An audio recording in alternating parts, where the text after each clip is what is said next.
Welcome back, Real Side Radio. Dave Sussman here in the chair, and you can always give us a phone call over at 855-732-5563. I am excited to have our next guest joining us. He is always a fun guest to have on because he is so knowledgeable about so many things.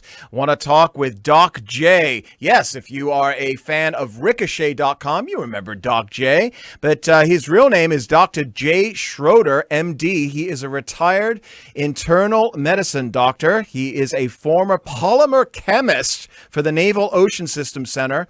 He is a married father of 5, and he is really very much a source for me. We touch base all the time, and he gives me the inside scoop on what's happening with the deep state and Durham and COVID and everything else. But first, Jay, welcome to the show. What the hell do you think of the Democrat revisionist show we're seeing this week? Thanks for having me on, and I think it's just out of their playbook. You know, it's been going on for a long time. They repeat things that aren't true. Reagan said it eloquently. A time for choosing. And they try to gaslight people over and over again.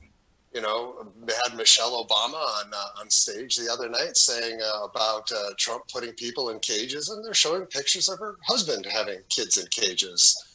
And they're expecting people just to buy it, and a certain percentage will. I believe they have computer algorithms that test what lies work and what ones don't, and they just spit out the ones that might work as often as possible, and they really don't get a lot of pushback.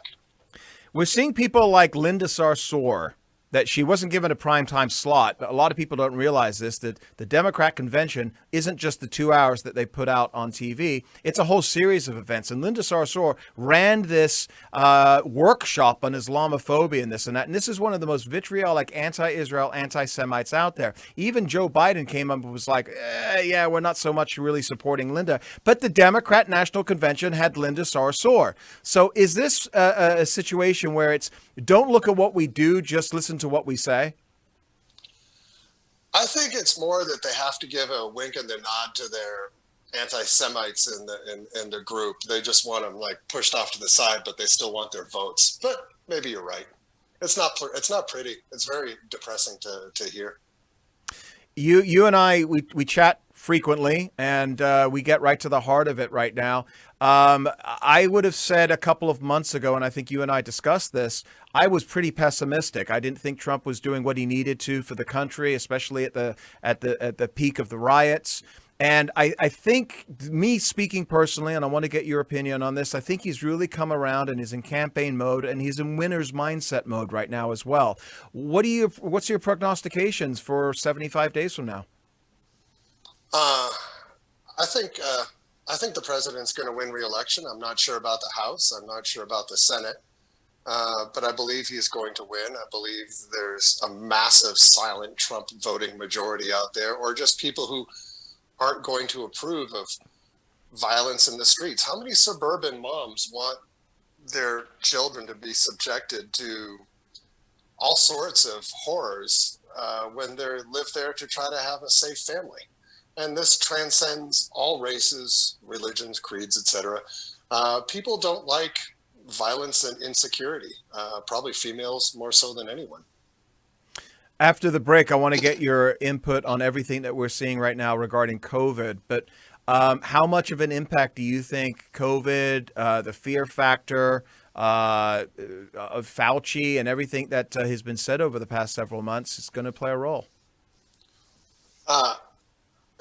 Well, I'm not a big fan of Anthony Fauci. You know, I spent my life taking care of patients. He spent his career being an academic sucking up to government policies. So, you know, I took care of human beings, and he took care of graphs and algorithms. And, you know, it's time for him to go back with the retired Keebler elves and bake some cookies, but he doesn't need to be deciding public policy. I don't think he has a grasp on what normal human beings have to endure.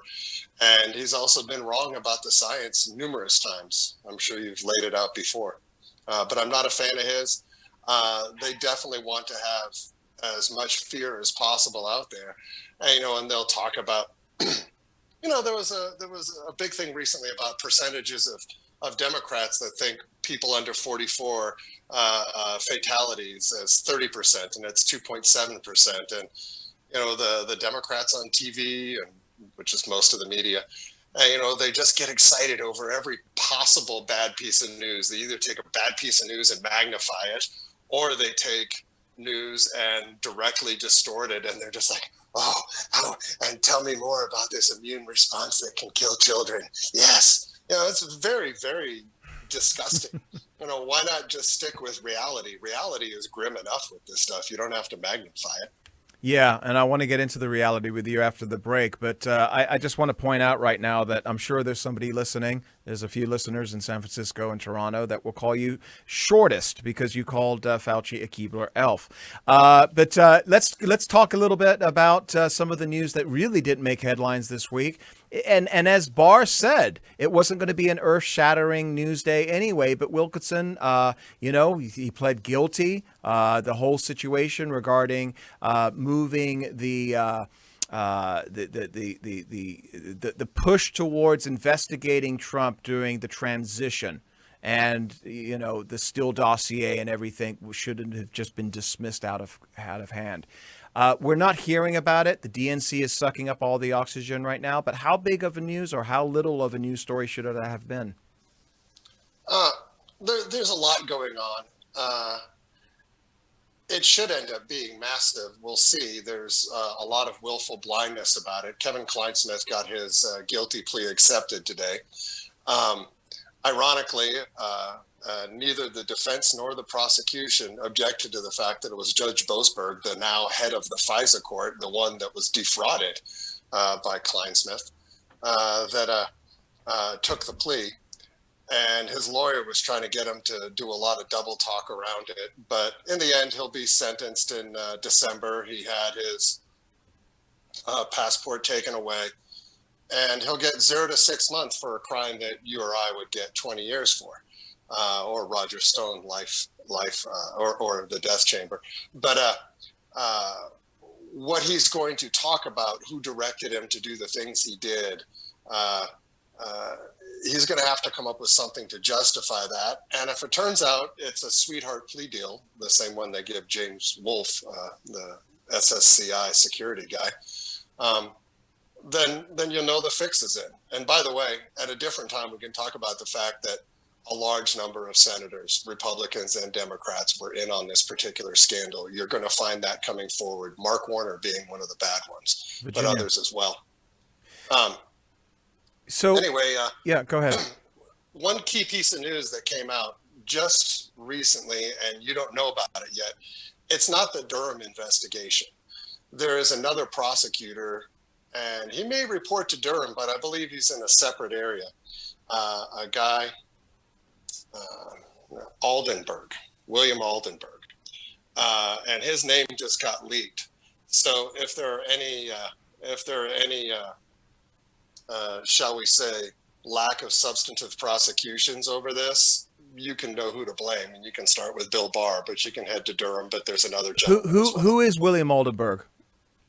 I believe he's got a Massachusetts law license. He's in Connecticut. He has a history of being part of the Sandy Hook massacre. Okay. And he may have brought suit against Alex Jones of InfoWars or something like that for some garbage. So in our last minute before our break here, is Oldenburg, is he taken the reins from Durham? I believe it's been a head fake by Bill Barr to avoid any hassles for him. But the name has been leaked specifically so he can get hassled, not by the left, but by the right. Because we don't clamor for sunlight. We don't clamor for transparency. We don't have a media that shouts out. How come General Flynn can get prosecuted in 4 months and they can threaten his son and he has to plead guilty or else they destroy his family's life? And we have this guy Kleinsmith that they catch dead to rights and it's 8 months later, or you have numerous players in the game and Barr appointed Durham, 15, 16 months ago? Yeah. And nothing? Yeah. Not yet. Well, it might not happen at all. Yeah, in our last few seconds here before the break, you think a bunch of stuff is going to drop here in the next month, September, October, before the election from Durham? I think a bunch of stuff, maybe not from Mr. Durham, but I think a lot of stuff is going to drop in the next few weeks. And that's primarily coming from Oldenburg. Yeah. All right, listen, I want to continue this discussion with you after the break. We'll talk more deep state, and then I want to get your opinion on how coronavirus is going to impact the election as we're seeing numbers plummet of death rates across the country. We've got Doc J. We will be right back here after the break with Dr. J. Schroeder. Dave Sussman here in the chair at Real Side Radio. This guy's about to do something. He's about to continue a fascinating discussion here at Real Side Radio. I'm Dave Sussman, your host tonight with Dr. J. Schroeder. He is joining me from an unclassified location that I think he's going to be moving from, it sounds like, pretty soon. Jay, welcome back to the show. First of all, I guess people are kind of listening to this show and their left eyeball is looking out and waiting for Hillary Clinton to come and make her appearance and dawn all of us with her just expertise on why she should have been president. But before we get back into the deep state and COVID right now, real quickly here, do you think, I want to go back to what we were talking about before here. Do you think they're going to be winning hearts and minds with Hillary and Bernie and, basically going back to do the revisionist history? And I feel like they're not looking forward. This is all of their greatest hits. They're not talking about the future. Does that win? I don't think the Democrats have a great farm league other than their rabid progressives, and the country's going to reject that. They don't have a lot of moderates that are up and coming stars. And Hillary, I mean, you ever hear her talk? Of course you have. And she sounds like Mars Attacks. Mars Attacks. Not gonna be good. I think Kamala does as well to a certain extent, don't you? She sounds like Fran Drescher, the nanny. She's not a likable person. Horrible. Yeah. She's going to wear out her welcome real quick. Let's finish up with our first of all, any other points on the DNC? Well, we talked about in the break about Bernie coming out there and his wife henpecking him. Well, he comes out there and he's hunching over, and you're hearing off camera, stand up straight. And he's like, enough. I've got lumbago and gas. Come on, that's all I can do to stand here. There's the Larry David doing it. I love it. You could be a voice in the wings of Seinfeld. Whenever you watch the old Seinfeld series, it's always Larry David being the guy that's screaming from the side. And now Larry David, you can always hear his voice. That's Bernie. Bernie-X, man. Right. Yeah. My last piece on the deep state is, and we'll see how it comes out, the only evidence that Russia hacked the DNC came from the Democrats themselves, who employed CrowdStrike, one of the many contractors that take all of our private data and sell it to the highest bidder up until, I don't know, maybe April of 2016. But CrowdStrike came in and say, what's his name, Henry or something. He got on his iPhone from another country and got on it for 30 seconds and says, oh yeah, the signature says the Russians. And the FBI never requested the servers. They just took this guy's word, who's a paid operative of the Democrats, that somehow it was the Russians. And I believe, and there's a lawsuit right now, and they've requested Julian Assange testify.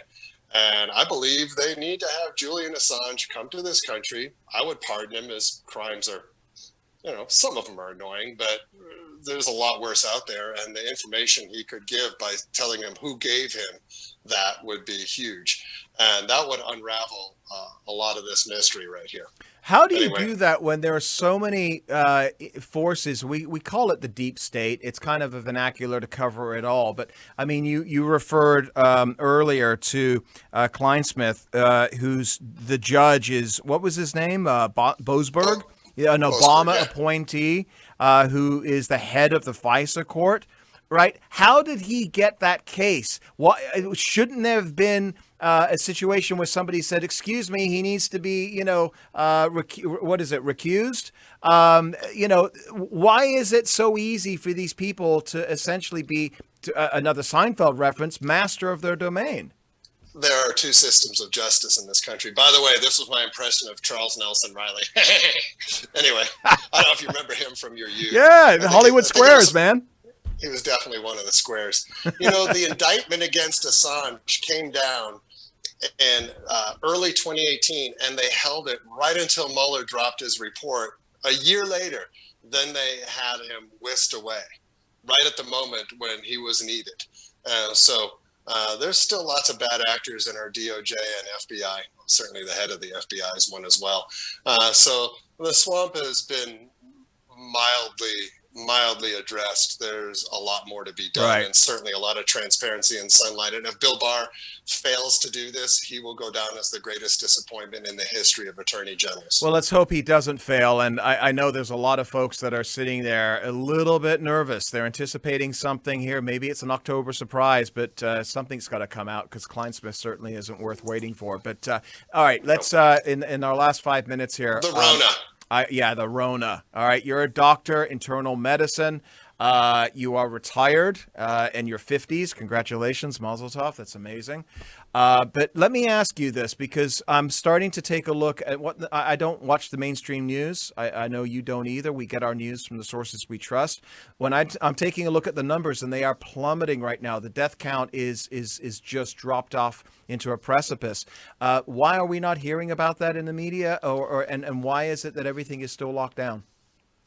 The death count is still lags a few weeks behind, 4 weeks behind the infection rate dropping. The infection rate started to drop, maybe a month ago. So we went from 65, nearly 70K a day, and now we're down 39, 40,000 a day. And so you're going to see the fatality numbers, unpleasant as they are, you're going to see those drop even further. And I'm going to assume that by the time October runs around, that your daily infection rate is going to be closer to 10 to 20,000 a day, maybe even less, for a number of reasons. And the fatality rate will be down as well. I mean, I know why you don't see these things happening, because they need to gin up as much fear as possible for election fraud and to keep these lockdowns going. It's not all a plot or a ploy, but there is an aspect to that out there. But I'm very excited about the numbers dropping. And, you had the first wave that hit, we shut everything down seriously, and then riots happened. And about the same time, you had various people on the right getting out and just going, I'm not going to do this, especially younger people. And you had all the left-wingers storming in the streets. And so you had waves of infections from those people. Well, there's a finite number of those people out there, even though they number in the millions. And so most of them, the ones that are going to get it, have got it. But there's a lot of herd immunity out there that is underappreciated in this country. And I believe it's dropping because of herd immunity.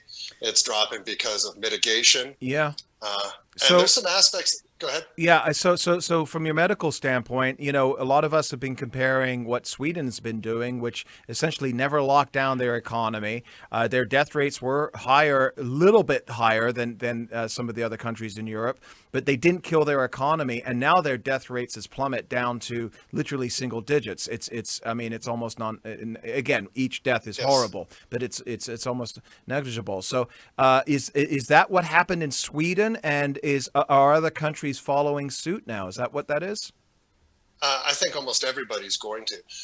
Typical herd immunity occurs around maybe 50 to 70% of the population. Okay. With this illness, it's less. Sweden got it at about 17 or 18%.